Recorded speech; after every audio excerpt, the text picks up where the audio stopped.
ও মা, সকালবেলা যে খাওয়ার আগে আপনার একটা মেডিসিন ছিল সেটা খেয়েছেন? সকালে নাস্তার আগের মেডিসিনের কথা তোমার এই নাস্তার মাঝখানে মনে পড়লো? অবশ্য তোমার কি বা মনে থাকে? তোমার শুধু মনে থাকে তোমার স্বামী আর তোমার সন্তানের কথা। কিন্তু বাড়িতে যে আরো মানুষ আছে, তোমার শ্বশুর আছে, আমি আছি, তোমার একটা দেওর আছে, তার নতুন একটা বউ আছে, সেদিকে তোমার কোনো খেয়াল আছে? তোমার কি উচিত ছিল না নতুন বউটাকে একবার টেবিলে ডেকে আনা? মনে হয় তোমার ভিতরে একটা হিংসা কাজ করে। মা, আমি সকালবেলা ওকে ডেকেছিলাম, কিচেনে এত কাজ ছিল, আমি ব্যস্ত হয়ে গেলাম। আমার এই জিনিসটাই আমার সবচেয়ে অপছন্দ। সব কথায় তর্ক করো, উত্তর দাও।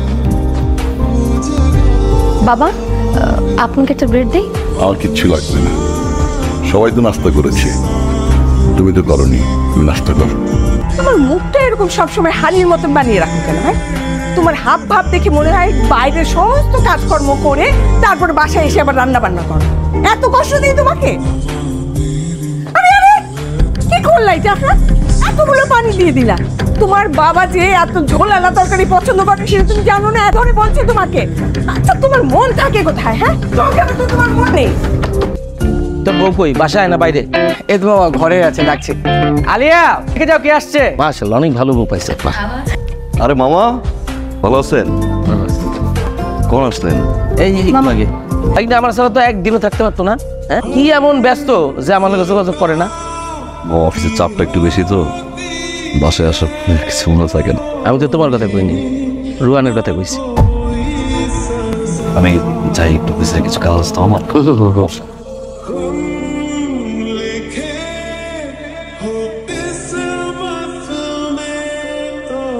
এই যে চাচ্ছ তোমার চকলেট। চকলেট তোর কাছে চেয়েছে? হ্যাঁ, তুই আনলি কেন? সামান্য চকলেটই তো। নিজের ভবিষ্যৎ নেই? আর তোর বিয়ে হয়েছে নতুন, কত কিছু লাগে, শুধু শুধু ফালতু খরচ। মা, চকলেটের আর কত দাম? এত দেরি করলাম যে। অনেক কাজ ছিল না, সবাই তো খাওয়া দাওয়া করছে, প্লেটগুলো সব ধুইলাম, নাস্তা টাস্তা সব রেডি করে আসছি। তোমার অনেক কষ্ট হয়। না, কিসের কষ্ট? বুঝি কষ্ট আর কষ্ট মনে হতো না যদি সবাই একটু ভালো ব্যবহার করতো। আমার মতো মা হারাইছে ছোটবেলায়, এরপরে শ্বশুর বাড়ি আসছে, মায়ের ভালোবাসা পাবো না। তোমায় তুমি মাফ করে দিও। আদর করুক আর শাসন করুক, মা তো মাই। তুমি কি চাচ্ছ? আমি চাচ্ছি আমরা আলাদা বাসা নিয়ে থাকবো। মার কাছে কিভাবে গিয়ে বলবো যে আমরা আলাদা থাকতে চাই? তাহলে তুমি তোমার ফ্যামিলি নিয়ে থাকো। হ্যাঁ কি বলবি? হ্যাঁ মা, একটা কথা বলতে আসছিলাম। বাসার বেডরুমটা না অনেক ছোট হয়ে যায়, তাই ভাবলাম বাসাটা আর কি শিফট করবো। আপাতত ভাইয়ার সাথেই থাকো, আমরা বাসাটা একটু গুছিয়ে নিই, তারপর তুমি, বাবা, ভাইয়া ভাবে আমরা সবাই মিলে আবার একসাথে থাকবো। চল। রোহান কি তোমাকে ফোন করেছিল? না। মা, ওষুধ তোমার এই মাসের আর ও এই মাসের বাজারের টাকা। তুই তো টাকা বেশি দিয়েছিস। ইচ্ছা করে দিছি, বোনাস ঢুকছে তো ৫,০০০ টাকা বানাই দিলাম। একটু চাপ বাইরে গেছে না? প্রত্যেক মাসে কিছু কিছু সেভিংস পাও। আমার সবচেয়ে বড় সেভিংস তো তুমি আর মা।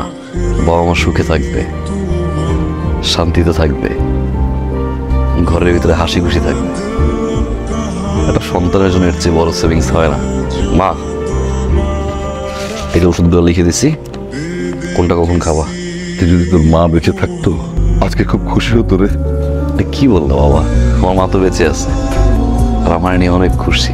যাই, মনে করি ওর যখন ৭ বছর শান্তি মারা গেল, ওকে সামলাতে আমার খুব কষ্ট হচ্ছিল। তোমাকে বিয়ে করলাম, তুমি আমার রোশনকে আদর করবে, করনি?